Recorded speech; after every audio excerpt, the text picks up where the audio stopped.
이번에는 원자재 관련 소식들을 더 깊게 파헤쳐보는 원자재 인사이드 시간입니다. 최보아 캐스터 나와 있습니다. 자, 오늘의 주제는 니켈입니다. 사실 니켈이라고만 하면 다소 생소한 시청자분들도 계실 텐데요. 니켈 주로 어디에 사용되는 품목입니까? 네, 일단 니켈이라는 금속이 가진 특성부터 조금 짚어봐야 할 것 같습니다. 예.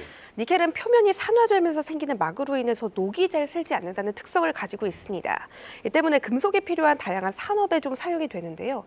일상 속에서 흔히 우리가 쉽게 좀 찾아볼 수 있는 니켈이다라고 한다면 스테인리스 강이나 전기차 배터리 등이 좀 대표적인 예시가 될 수 있겠습니다.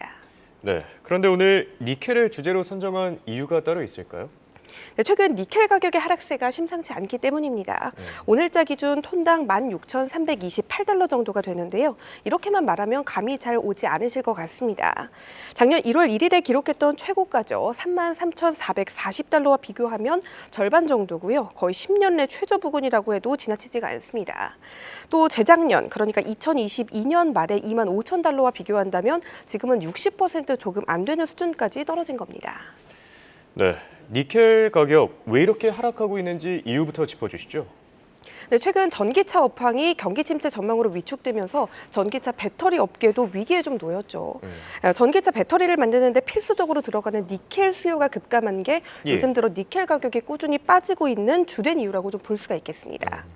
네, 실제로 전기차 배터리용 금속 수요는 전년 동기 대비 40% 이상 감소를 했다고 하는데요. 이처럼 전기차 불황이 시작되자 관련 업체들도 경계감을 좀 높이면서 니켈 생산량을 눈에 띄게 줄여나가는 모습입니다. 네, 실제로 런던 금속거래소의 니켈 재고도 지난 6월 이후 약 90%나 증가를 좀 했다고 하는데요. 시티그룹 같은 경우 니켈 가격이 앞으로 3개월 내에 15만 5천 달러까지 하락할 것으로 전망하기로 했습니다. 네, 15,500달러. 그러니까 앞으로 계속 하락할 것이다 이런 얘기인데요.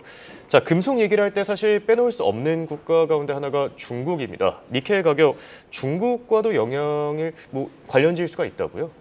네, 중국 국가통계국의 자료에 따르면 지난해 중국의 순수 전기차를 포함한 신에너지차 생산률은 전년 동기 대비 30% 늘어나는 데 그쳤다고 하는데요. 2022년에 2배 증가율이나 2021년에 기록했던 2.5배 증가율과 거의 비교 자체가 좀 안 된다고 볼 수가 있습니다. 니켈은 전기차에도 물론 들어가지만 공업용 기계나 건자재용 부수 강판에도 쓰임새가 높습니다. 좀 간단하게 말하자면 부동산 업계와도 관련이 있다는 건데요. 중국의 지난해 부동산 개발 수요는 전년 동기 대비 9.6% 감소했습니다. 수치 자체가 무슨 의미가 있겠냐 싶을 정도로 중국의 부동산 시장은 요즘 말 그대로 파산 직전으로 정말 많이 좀 어렵습니다.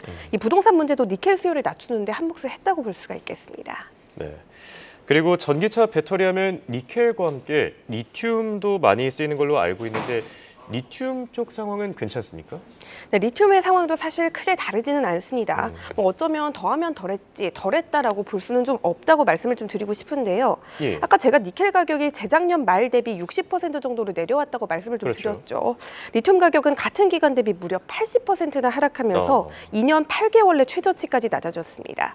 네, 앞으로 리튬 가격은 추가 하락할 가능성도 높은데요. 전 세계 리튬 매장량은 현재 9,800만 톤 정도가 된다고 하는데 이는 지금 생산량 대비 750배 정도 많다고 하니까요. 기우는 아닐 것 같습니다. 자, 내용을 정리해 보면은 지금까지는 수요 관련해 가지고 얘기를 많이 해주셨는데요. 공급 측면에서의 문제는 없겠습니까?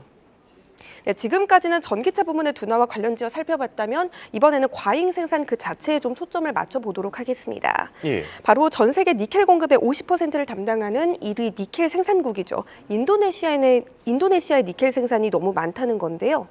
인도네시아는 니켈 생산에서 공급 지배력을 더 강화하기 위해 또 중국에서 경기 회생에 기대감을 걸면서 니켈 생산을 지금까지 꾸준히 좀 늘려왔습니다. 그런데 이제 니켈 수요는 예전만 못한데 공급은 어째 점점 더 많아지고 있으니 이렇게 니켈 가격이 반토막이 났다고 볼 수가 있는데요.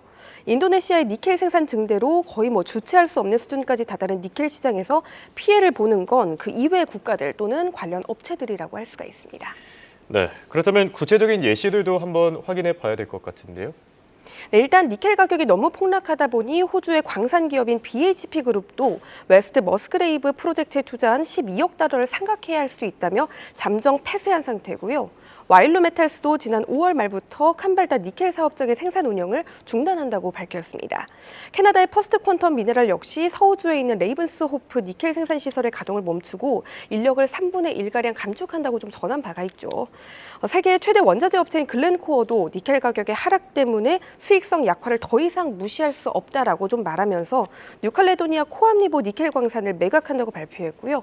이외에도 트라피구라 고로 광산 등 뉴칼레도니아 역내 니켈 기업 3곳이 채굴 중단을 모두 고려 중인 상황입니다. 네, 상황이 계속 이렇게 악화된다면 니켈 가격 폭락에 대응할 만한 조치들도 분명히 필요할 것 같은데요. 조치들 나오고 있습니까? 네, 이 같은 상황에 중국과 인도네시아는 니켈 생산량을 각각 10만 톤씩, 그러니까 총 20만 톤 줄이는 방안을 검토 중이라는 외신 보도가 나왔습니다. 예.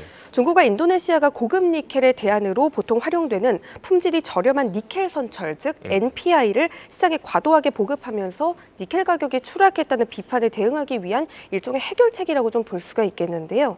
시장 균형을 맞추기 위해서는 총 30만 톤 정도의 니켈 생산량이 줄어야 한다고 하는데 일단은 20만 톤 정도 감소가 됐을 때 시장 흐름을 조금 더 지켜보자는 쪽입니다. 이 보도가 나온 이후 니켈 가격이 조금씩 오름세를 보이는 걸로 봐서는 아직까지는 효과가 좀 있는 것 같기도 합니다. 네, 오늘 사실 저희가 인도네시아라는 단어를 몇 번 말하는지 모르겠습니다. 자, 세계 최대 니켈 생산국인 만큼 니켈 전망, 인도네시아와도 연관이 크다고요? 네, 니켈 가격의 중장기 가격 향방은 인도네시아 대선을 주시해봐야 한다는 입장들도 대선이요? 예. 네, 정말 많습니다. 대선 후보 중 하나인 아니스 바스웨단 측은 무분별한 니켈 생산 증대에 따른 환경 파괴 문제를 제기하고 있고요. 또 인도네시아 내부에서는 지난해 12월 니켈 재련소 폭발로 21명의 숨진 사고로 인한 안전 문제도 좀 논란이 되고 있습니다. 예. 네, 우리 시간으로 어제 오전 9시 30분쯤 인도네시아 대선 투표가 시작이 됐는데요. 이 니켈 관련해서 변수가 생길지 조금 더 지켜보시는 것도 좋겠습니다.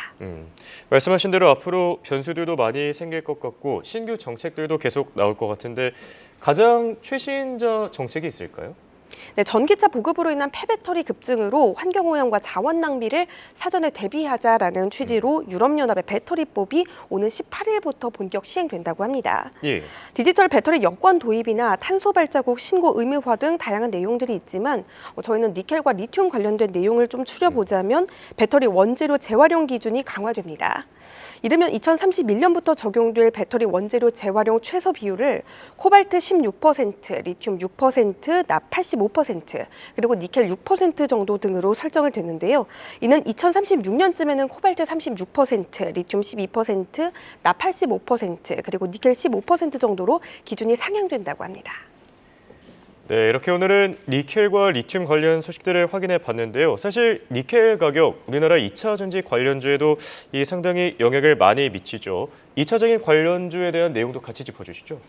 네, 요즘 우리장 2차 전지주들이 말 그대로 비상에 걸렸죠. 양극재 원료인 니켈과 리튬 가격이 하락하면서 판매가가 떨어지는 역레깅 효과 때문입니다. LG 에너지 솔루션, 삼성 SDI, SK 이노베이션과 같은 배터리 제조사들이나 LNF, 에코프로 그리고 포스코 퓨처엠 같은 배터리 소재 업체들까지 모두 주가가 고점 대비 반토막 났습니다. 올해 상반기까지 이런 흐름이 크게 변화하지는 않을 것이라는 게 전문가들의 현재 의견인데요. 다만 중장기적인 차원에서의 수요 회복이 예측된다고 하니까 마냥 부정적이라고 볼 수는 또 없겠습니다. 기업 차원에서는 사업 다각화나 수익성 개선, 또 신제품 개발 등 기업 차원에서의 돌파구도 반드시 필요하겠는데요. 실제로 에코프로 같은 경우도 하이니켈 포트폴리오를 확대하고 미드니켈 제품으로 신규 고객사 확보에 나설 계획이고요. 포스코 퓨처엠은 양극재와 음극재 생산성 확장, 또 에코프로도 보통주 한 주당 액면 금액을 500원에서 100원으로 분할하는 방안을 추진 중이라고 하니까요. 조금 더 긍정적으로 지켜보시는 게 어떨까 싶습니다. 네, 긍정적인 시각을 갖춰도 되겠다 코멘트까지 확인해 봤고요. 이어서 실적 관련 소식들 김일임 캐스터 연결돼 있습니다.